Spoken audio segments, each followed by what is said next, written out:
नमस्कार दोस्तों, स्वागत है आप सभी का हमारे YouTube चैनल पर।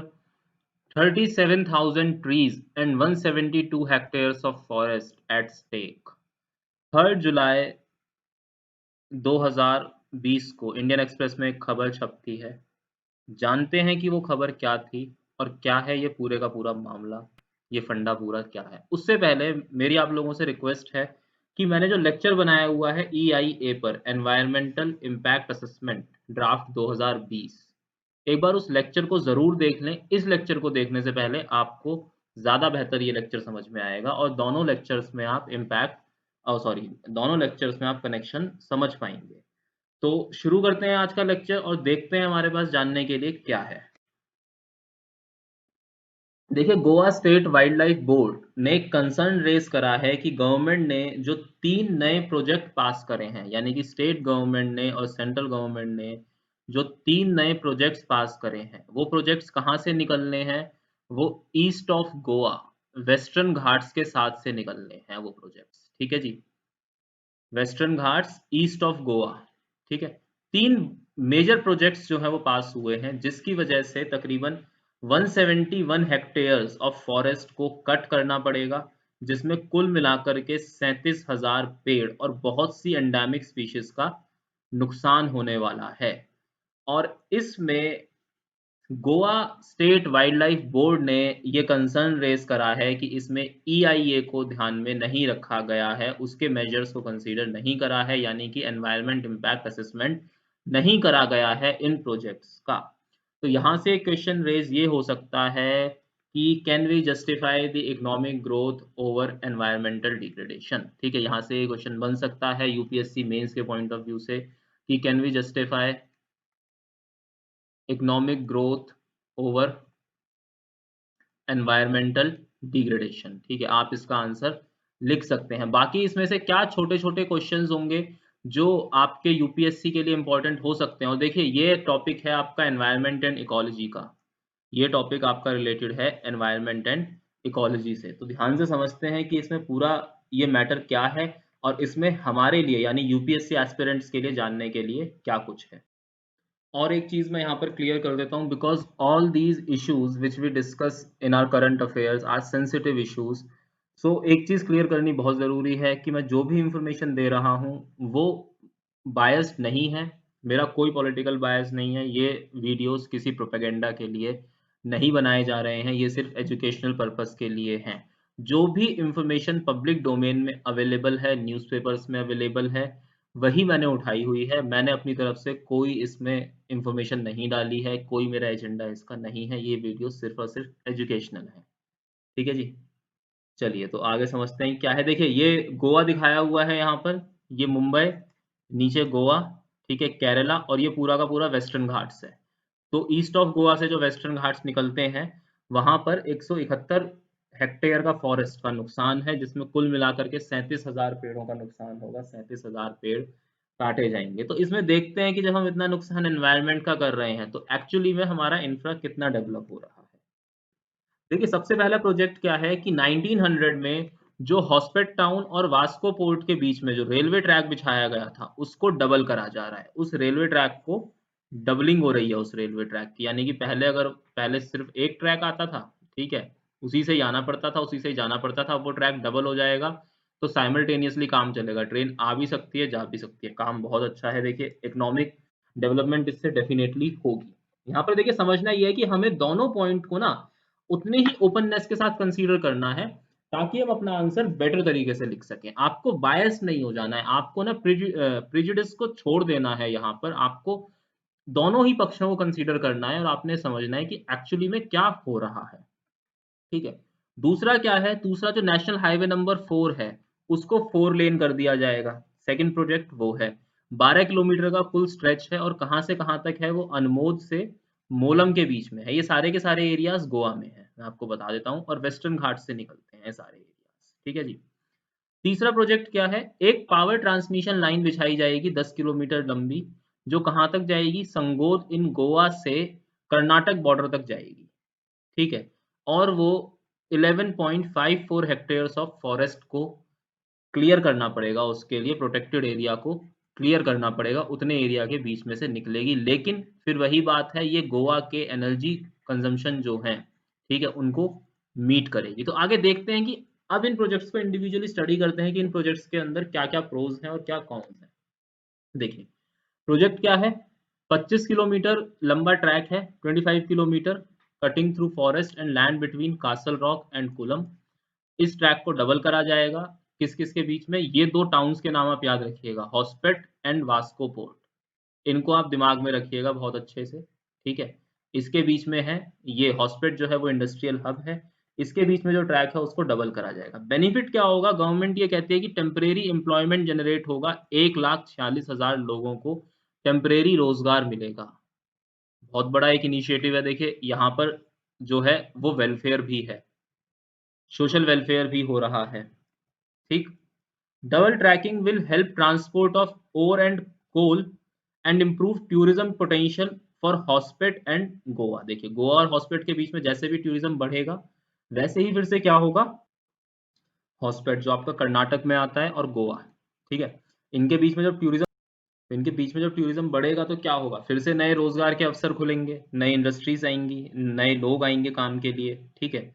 उसके बाद connectivity to coastal region with interior regions of Karnataka, economic development and employment opportunities to northern districts of Goa, smooth movement of mining ore from Ballari to port, Ballari से लेकर और पोर्ट तक जी आपको स्मूथ जो है वो कनेक्टिविटी मिलेगी। और दूसरा क्या होगा, जब ट्रांसपोर्ट फास्ट हो जाएगा तो नई इंडस्ट्रीज और ज्यादा ग्रो करेंगी वहां पर, ठीक है। तो यहाँ पर देख सकते हैं कि सोशल वेलफेयर हो रहा है क्योंकि जॉब्स क्रिएट हो रही हैं नई तरह की, लेकिन यहाँ पर एनवायरनमेंट का लॉस है। आप समझते हैं कि एनवायरनमेंट का क्या लॉस हो रहा है, ठीक है।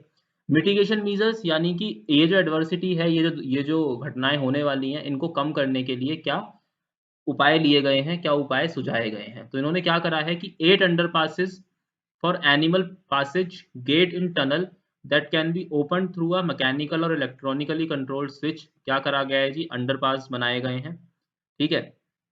ऊपर से ट्रैक जा रहा होगा, नीचे से अंडरपास बना देंगे कि भाई जिसके उससे क्या हो सके, जहां से आपके पशु निकल सकें, ताकि वो ट्रैक से ना टकराएं, उनका ट्रैक के ऊपर दुर्घटना ना हो। और वो जो अंडरपास होंगे वो गेटेड होंगे, ठीक है जी। तो ये उन्होंने मेजर लिए हैं उसको कवर करने के लिए, उस उसमें से जो भी उसके नुकसान है उसको कम करने के लिए, ताकि जो वहाँ के एनिमल्स हैं, जो वहाँ की एनिमल लाइफ है पूरी की पूरी, उसको बचाया जा सके, उसको कैसे ना कैसे करके सेव करा जा सके। तो ये एक तरीके से क्या है, जो मेजर है वो सफिशिएंट नहीं लगता देखने में, वो एक तरीके से लगता है कि जस्ट कहते हैं ना कि डैमेज बियॉन्ड रिपेयर है, तो डैमेज कंट्रोल वाला मेजर है, ठीक है। यहाँ पर सिर्फ इतना है कि आप डैमेज कंट्रोल कैसे कर सकते हो, डैमेज अवॉइड वाला नहीं है, ठीक है। तो उसमें ऑब्जेक्शन क्या है कि जी 128.28 हेक्टेयर्स के तो वेस्टर्न घाट्स आपको क्लियर करने पड़ेंगे, और ये जो एरिया है ये इकोलॉजिकली सेंसिटिव एरिया है, और ये यूनेस्को ने इसको वर्ल्ड हेरिटेज साइट डिक्लेयर करा हुआ है, ये यूनेस्को हेरिटेज साइट है।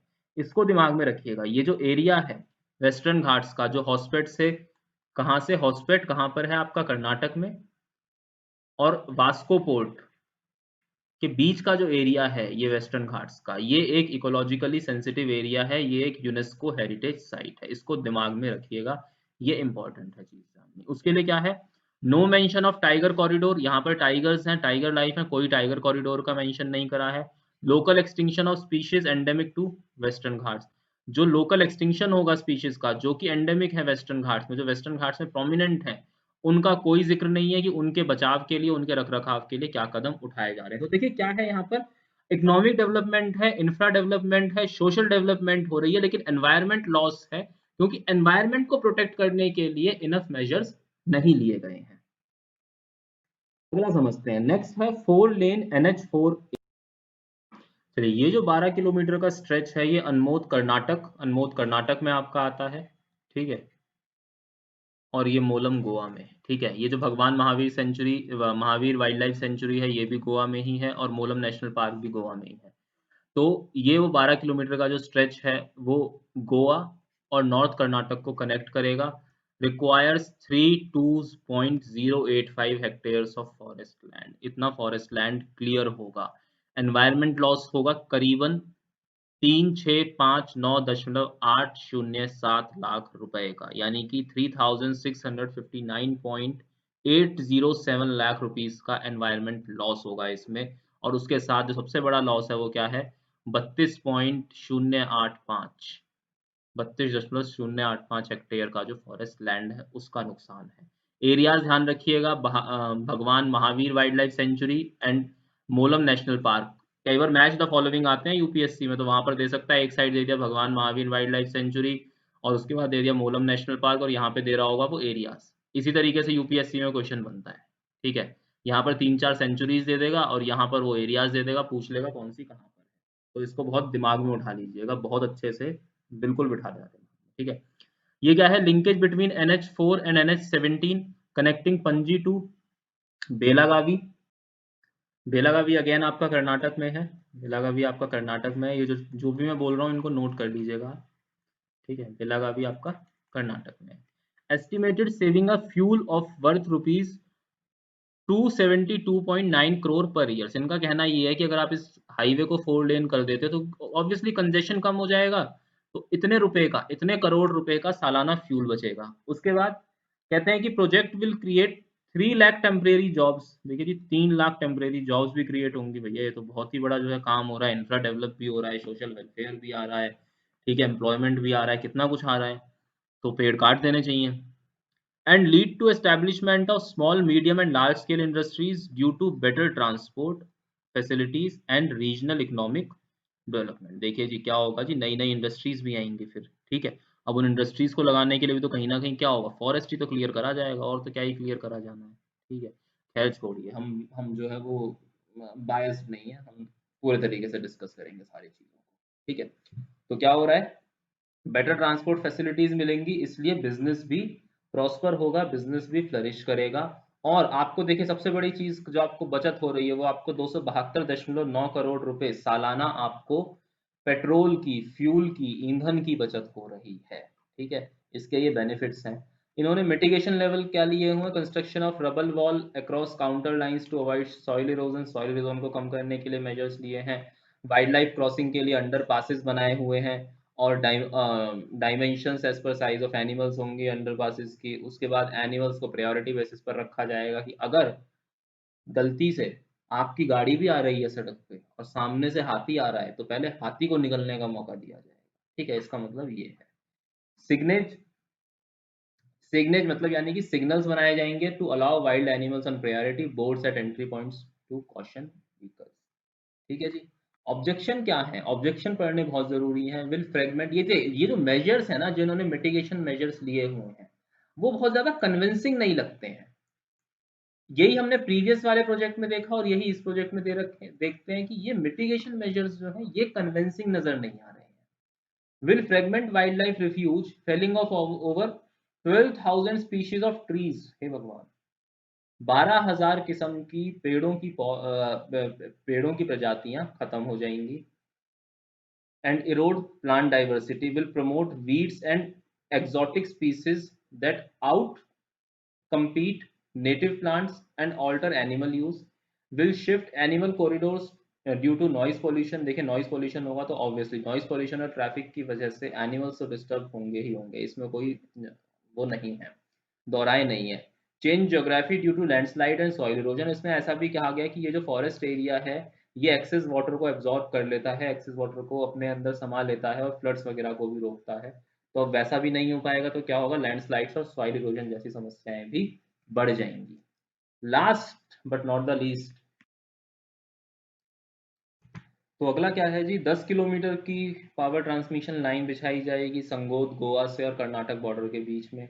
11.55 hectare of forest land protected area जो है उसको छेड़ना पड़ेगा।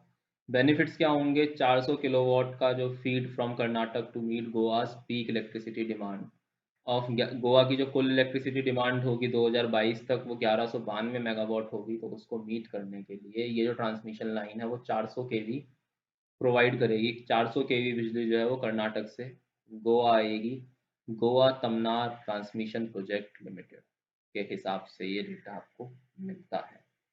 अब जी देखते हैं कि इसमें इन्होंने क्या मेजर्स लिए हुए हैं। ये कहते हैं कि जी हम जो इंस्टॉलेशन कर रहे हैं वो हम इस हिसाब से कर रहे हैं कि कम से कम पेड़ काटे जाएं, ठीक है।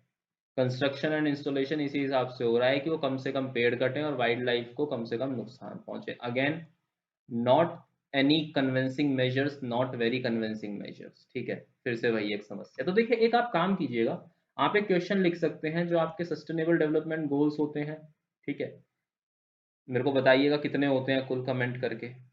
सस्टेनेबल डेवलपमेंट गोल्स, उसके बाद जो इसके जो आपके एनवायरनमेंट इम्पैक्ट असेसमेंट जो मैंने प्रीवियसली पढ़ाया हुआ था, क्योंकि एनवायरनमेंट इम्पैक्ट असेसमेंट को इसमें ताक पे रख दिया है पूरे तरीके से, उसकी कोई रिकमेंडेशन नहीं ली गई है।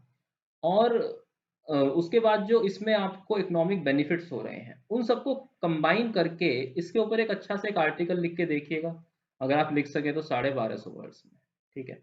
मेरे को मेरी ईमेल आईडी पर आप सेंड कर सकते हैं। आपको उसका एनालिसिस मैं ज़रूर बताऊंगा। 1993चिराग@gmail.com, ये है मेरी ईमेल आईडी, ये मेरा पता है, ये मेरा डाक पता है। इस पर आप मेरे को चिट्ठी भेज सकते हैं, ठीक है। चलिए, ऑब्जेक्शन क्या है? High tension wire over Tambdi Surla stream where large birds like raptors hornbill fly. ये जो तम्बड़ी सुरला स्ट्रीम है, ये भगवान महावीर जो आपकी वाइल्ड लाइफ सेंचुरी है गोवा में, वहीं पर उसी के अंदर है ये। यहाँ पर लार्ज रप्चर्स और हॉर्नबिल्स हैं, ठीक है। Felling of 4139 endemic trees, environment impact assessment not scrutinise by state wildlife board. Environment impact assessment को इन्होंने स्क्रूटनाइज नहीं कराया है। उसके बाद इनहेंस कार्बन सेक्विस्ट्रेशन, सेक्विस्ट्रेशन इसका मतलब क्या होता है कि जो नेचुरली एनवायरनमेंट से कार्बन डाइऑक्साइड एब्जॉर्ब कर ली जाती है। तो ये जो पूरे का पूरा एरिया था ना, ये कार्बन सेक्विस्ट्रेशन को इम्प्रूव करता था, उसको इन्हेंस करता था। जो CO2 एब्जॉर्प्शन प्रोसेस था, उसको नेचुरली इम्प्रूव करता था। Strengthen resilience of ecosystem and landscapes to climate change, minimize impact of natural disasters of absorbing excessive rainfall and control stream flows, ठीक है। तो अब देख लीजिए, इतना सारा जो नुकसान है, ठीक है, वो हो रहा है नेचर को। अब इसमें क्या इकोनॉमिक कॉस्ट है वो आपको नजर आ रही है, क्या नेचर को नुकसान है वो आपको नजर आ रहा है। तो आप कंपेयर करके यहाँ से लिख सकते हैं। मैं आपको एक छोटी सी चीज बताता हूँ, एक एग्जाम्पल देता हूँ। जब उत्तराखंड जो फ्लड्स आए थे, उत्तराखंड जो फ्लैश फ्लड्स थे, वो इस वजह से आए थे कि वहां पे जो रिवर थी, जिस रिवर में वो फ्लड्स आए थे, उस रिवर का नाम था मंदाकिनी रिवर, ठीक है। मंदाकिनी रिवर से वो फ्लड आए थे, ठीक है। जब वहां पर एक्सेसिव रेनफॉल की वजह से बांध टूटा और पानी आया, तो वो अपने रास्ते में जो भी कुछ आया वो सबको बहा ले गया। लेकिन इतना ज्यादा क्यों नुकसान हुआ? क्योंकि over the period of time Mandakini के फ्लड प्लेन्स के ऊपर एक्सेसिव डेवलपमेंट हुआ था, एक्सेसिव इंफ्रास्ट्रक्चर खड़ा हो चुका था। आप लोगों ने ज्योग्राफी में पढ़ा होगा कि फ्लड प्लेन्स क्या होते हैं। अगर आप लोगों को नहीं पता है कि फ्लड प्लेन्स क्या होते हैं, तो आप मेरे को कमेंट बॉक्स में बता दीजिएगा। मैं वहां पर फ्लड प्लेन्स आपको समझा दूंगा अलग से एक लेक्चर बना के कि फ्लड प्लेन्स क्या होते हैं, ठीक है। मंदाकिनी के फ्लड प्लेन्स के ऊपर एक्सेसिव डेवलपमेंट हुआ over the period of time, और जब बाढ़ आई तो वो सारे का सारा डेवलपमेंट था वो पानी के रास्ते में था, और वो सब कुछ अपने साथ बहा के ले गया, ठीक है। देखिए, नेचर का बैलेंस करने का अपना तरीका होता है। और ये कहा जाता है कि जो उत्तराखंड की कुल आबादी थी उस समय पर, वो कुछ 1 करोड़ के आसपास थी, ठीक है जी, 1 करोड़ के आसपास थी। और वहां पर सालाना तकरीबन इतने ही श्रद्धालु जाते थे, इतने ही लोग एज टूरिस्ट जाते थे। तो आप देख सकते हैं कि एक इको सेंसिटिव जोन के ऊपर, एक एक हायर एल्टीट्यूड के ऊपर कितना ज्यादा प्रेशर है, कितना ज्यादा स्ट्रेस है वहां लैंड के ऊपर, ठीक है। तो जब इतने टूरिस्ट को आपको संभालना होगा, तो ऑब्वियसली आपको फ्लड प्लेन्स के ऊपर ही कंस्ट्रक्शन करनी पड़ेगी, फिर और तो आप करेंगे कहाँ। तो ये आपके सामने एक एग्जाम्पल है कि जब आप नेचर के साथ हद से ज़्यादा छेड़छाड़ करते हैं तो आपके साथ क्या हो सकता है। तो इस तरीके के प्रीवियस एग्जाम्पल्स को उठा के, करंट सिचुएशंस को एनालाइज करके, एनहेंस करके, सिमिलरली जो चेन्नई फ्लड्स आए वो भी इसी चीज़ का कारण थे, और केरला फ्लड्स जो थे वो भी इसी चीज़ का ही कारण थे। जो पिछले साल केरला फ्लड्स आए, 2 या 3 साल पहले जो चेन्नई फ्लड्स आए थे, वो सब इन्हीं चीज़ों का कारण थे। अनप्लान डेवलपमेंट, जो फ्लड प्लेन्स के ऊपर जो एक्सेसिव डेवलपमेंट्स हो गई, जो एक्सेसिव इंफ्रा बिल्ड हो गया, ठीक है। और 2014 में एक रिपोर्ट आई थी एनवायरनमेंट को लेकर, और उस रिपोर्ट में खासकर कहा गया था कि वेस्टर्न घाट्स के ऊपर जितने भी सिटीज आपके प्रेजेंट हैं, मुंबई, गोवा, ठीक है, उसके बाद आपके ये नीचे चेन्नई, केरला वगैरह, ये जो भी जितने भी आपके एरियाज यहाँ पर सिचुएटेड है ना वेस्टर्न कोस्ट पे, ये सब फ्लड प्रोन जोन है। यहाँ पर कभी भी एक बहुत बड़ी त्रासदी आ सकती है। लेकिन हमारे यहाँ पर, हमारी कंट्री में कह लीजिए या ग्लोबली कह लीजिए, एनवायरनमेंट सबसे अंडररेटेड चीज है, इसके ऊपर सबसे कम ध्यान दिया जाता है। हर कोई सोचता है कि इसको ताक पे रखा जा सकता है। We humans need to understand one thing very clearly, that we coexist on this planet. Humans coexist on this planet. We are not the mere species on this earth. We are not the mere species on this earth. We coexist on this planet. ठीक है, तो चलिए खैर खत्म करते हैं आज के लेक्चर को।